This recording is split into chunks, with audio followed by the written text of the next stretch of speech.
Okie dokie, Paddy's back again, and I'm obviously so bad at Polish that we've decided that from now on the programs I record are going to be in English, which is a lot easier for me. And I've been on a little break, but I'm super delighted that we're coming back with a new series where we talk to foreigners about doing business in Poland and life in Poland. And with me in the studio, our first guest, Andrew Rooy, the very famous Andrew Rooy, my hero. Hi, Paddy. Thanks for having me. Thank you for being here. And you're not actually technically a foreigner, are you? Although you grew up in the UK. I'm a classic hybrid. Yes. So I was born in England, of Polish parents. I was in England until 24, and came to Poland. I thought at first just for adventure, just for a year or two, but 14 years later, I'm here. I have a dowód osobisty, I have a Polish wife, I have a Polish business, and it's very much still a hybrid. Yeah. So you came at the exact moment that Poland came into the EU.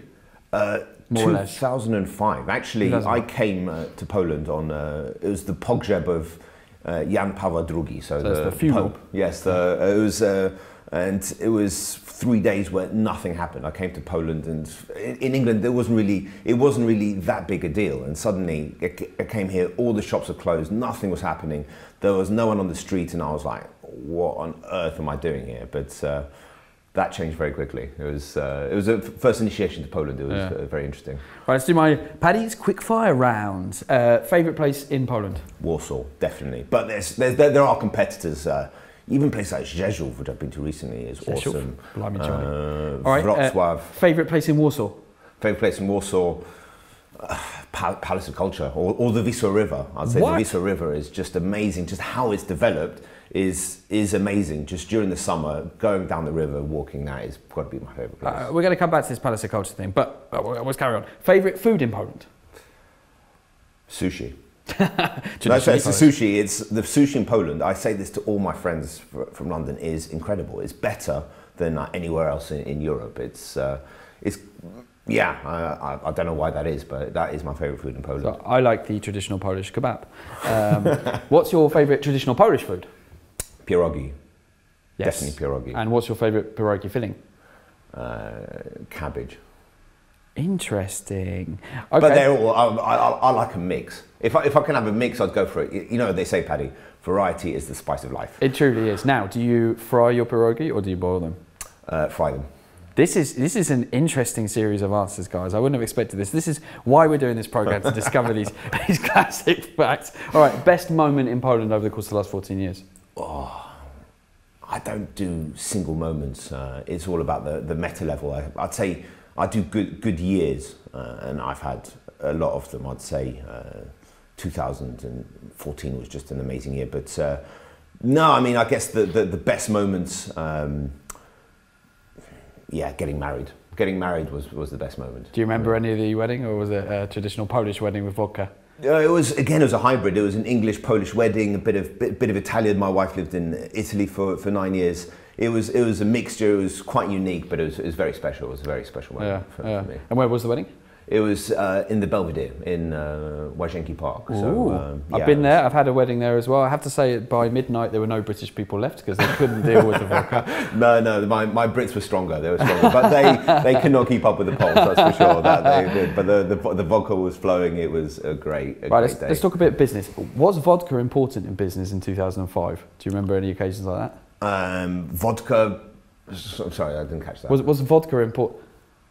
Right, let's talk about business. So, in 2005, was vodka important in business? Vodka was always important in business. Is it anymore? Because I get the impression that Poland's become quite boring and middle of the road when it comes to that classic old-fashioned thing. You seal the deal with a shot. I'm the classic boring guy, I have to say. I've stopped drinking about a year ago. So for me, I don't drink myself. It was always, it's always a nice lubricator. I think in Poland, the vodka is still done the traditional Polish way of doing business, where you seal it with a shot. It's the old school way. I think it still exists. In certain professions. Well, let's talk about what you actually do. So you set up this Bearstone. You set it up. Bearstone Global. In 2005, and the company's evolved. How's it gone? I came to Poland as a financial journalist. So I moved here with Merger Markets, which at the time was part of the Financial Times. They were expanding quickly throughout Europe. And I, speaking a bit of Polish, thought I'd come here and set up their office.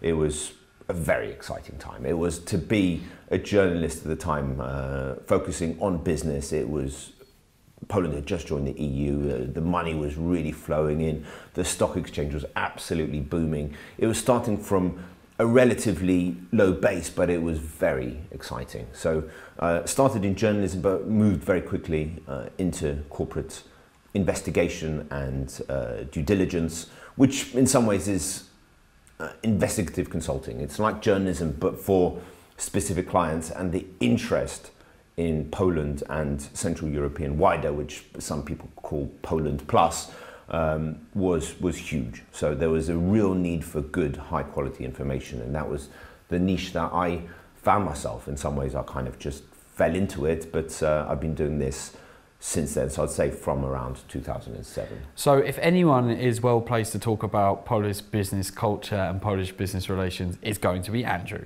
Well, I wouldn't say this. I think I would, because you've obviously seen some things. Now, most of your work is commercially confidential, isn't it? So you can't talk about specifics.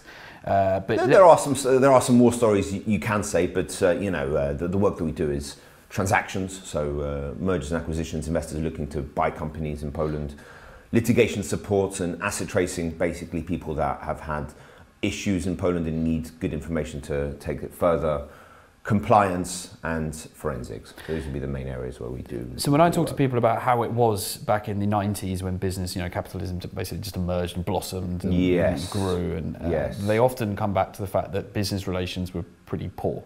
You know, late payment, failure of payment, screwing people on deals, that kind of thing. You know, it's not a story. You hear those stories. Over the time period that you've been working in that particular field, as well as doing other things, have you seen a change in the doing business behaviour?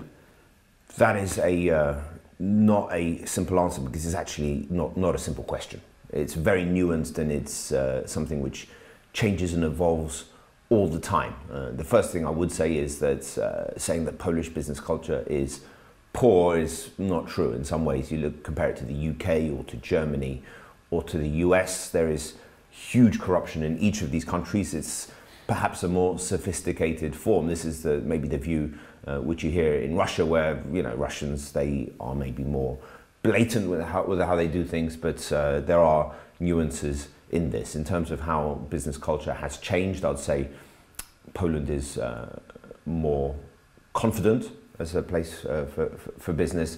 There's a lot of Polish people doing very well, but there is still a lot of, let's say, remnants of the past. So I think this is still there is a bit of a victim complex. There is still, I mean, wages in Poland are still 1/3 or 1/4 of what they are to Germany, which is a close neighbour. Which makes it a good place to be a business owner. Well, that's it. In some ways, when I started my business, it was a wage arbitrage business. The fact that I had 1 foot in London, 1 foot in Warsaw, was just a fabulous place to be, and actually still is. So if you can make a situation where you get clients from all over Europe or US or global, then do the work in Poland, which is implemented and done extremely well, and that's, I think, the biggest asset in Poland. The quality of the people is still extremely high, especially the women. I'm not sure if I'm allowed to say this, but the Polish women are incredible. It's a very kind of, everybody agrees, feminine culture, and they're just exceptional.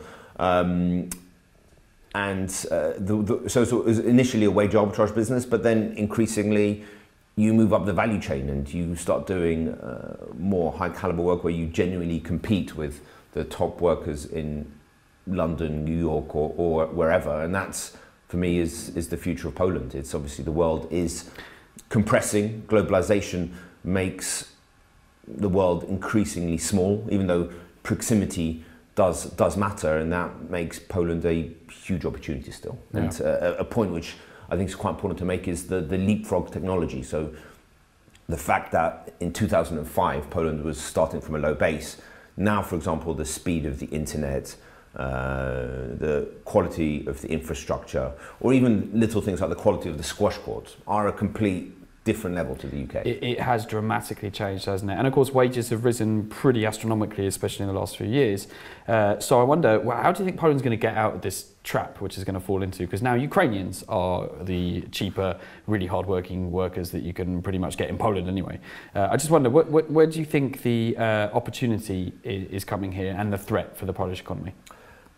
The opportunity is continued convergence.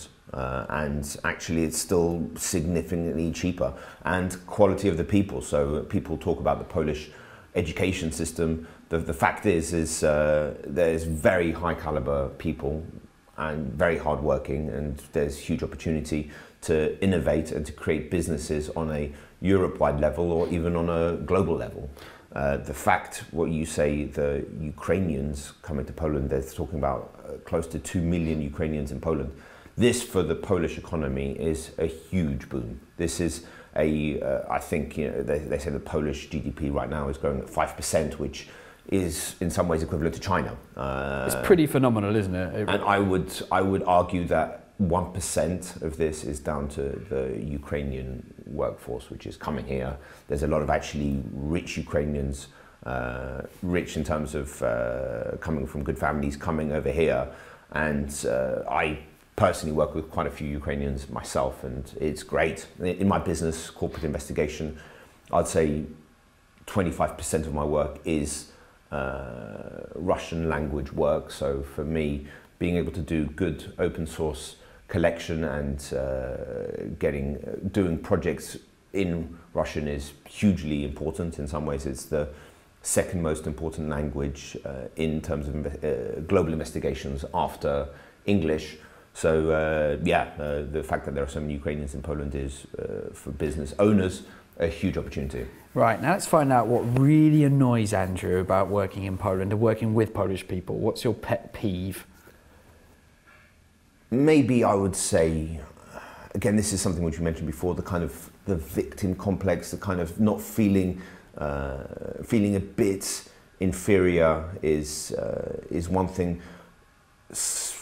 The level of English is, whilst good, is something which can still be certainly improved.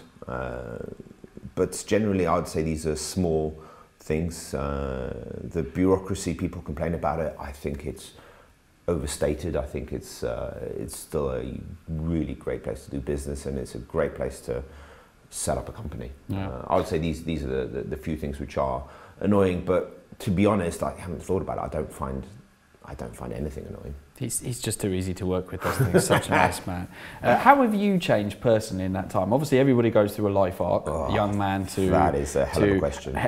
Closely approaching middle age. But obviously, that was a joke. I'm in a similar situation to Andrew, just the belly, etc. But I wonder, how do you think, for example, I know that my work ethic has changed living over. I just feel it. I'm not the same person as when I was living in the UK. Yeah, I mean, I came to Poland when I was 24. I'm now approaching 40. So a better question in some ways is how much have I changed in the last year? In the last year, I've changed hugely. So it's... but I want to know which bits of Poland have rubbed off on you and that Polish working culture. Yeah, I mean, I maybe complain a bit more. That's the answer I was looking for. No, I think you have to constantly adapt to new realities, and I think Poland has been fantastic at that. The country is changing so quickly that everybody needs to change continuously, and that you are really seeing. Of course, some of these trends are global trends. You look at globalization, the speed of internet, the fact that you can have programs like this which are done over the internet streaming. These are changes which Polish people seize on, and the entrepreneurial culture, the vibrancy is really a sight to behold. You know, there is opportunities, there's a lack of entitlement, which I think maybe would exist in some Western countries, which are obviously coming from a place where they're very rich and they have to compete now on a global scale, which didn't exist 10 years ago, and they look to protect this, whilst in Poland they're not, they seize the opportunity, they don't feel protective of what they have, and this certainly rubs off onto me. So in addition to my core business, I've set up a podcast, the Warsaw Podcast, which I look to... They've even got their own hand symbol.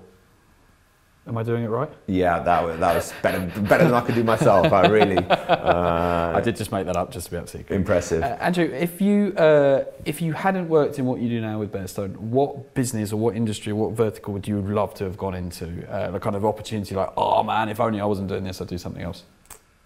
I think there are so many opportunities still in Poland. So obviously it's a difficult question to answer, but fintech, technology generally, or even import-export, I think there is many opportunities. But if I have to answer that in a simple way, I think there are a lot of opportunities in developing financial transaction type of businesses which still exist. Just want to remind you, there are no stupid questions, only stupid answers. One of my important philosophies. Okay, what would your advice be to somebody who was thinking about coming to set up a business in Poland? What classic mistakes do you want to avoid? What simple things should you do if you're looking at investing or setting up a business in Poland? Last, final answer, pow. Wage arbitrage, it's still a big opportunity. So if you're coming from the UK or the US, think how you can service people from these countries and get work done in Poland. That is an excellent answer from an excellent guest. Andrew, I'm super happy you've been the first guest on this new show.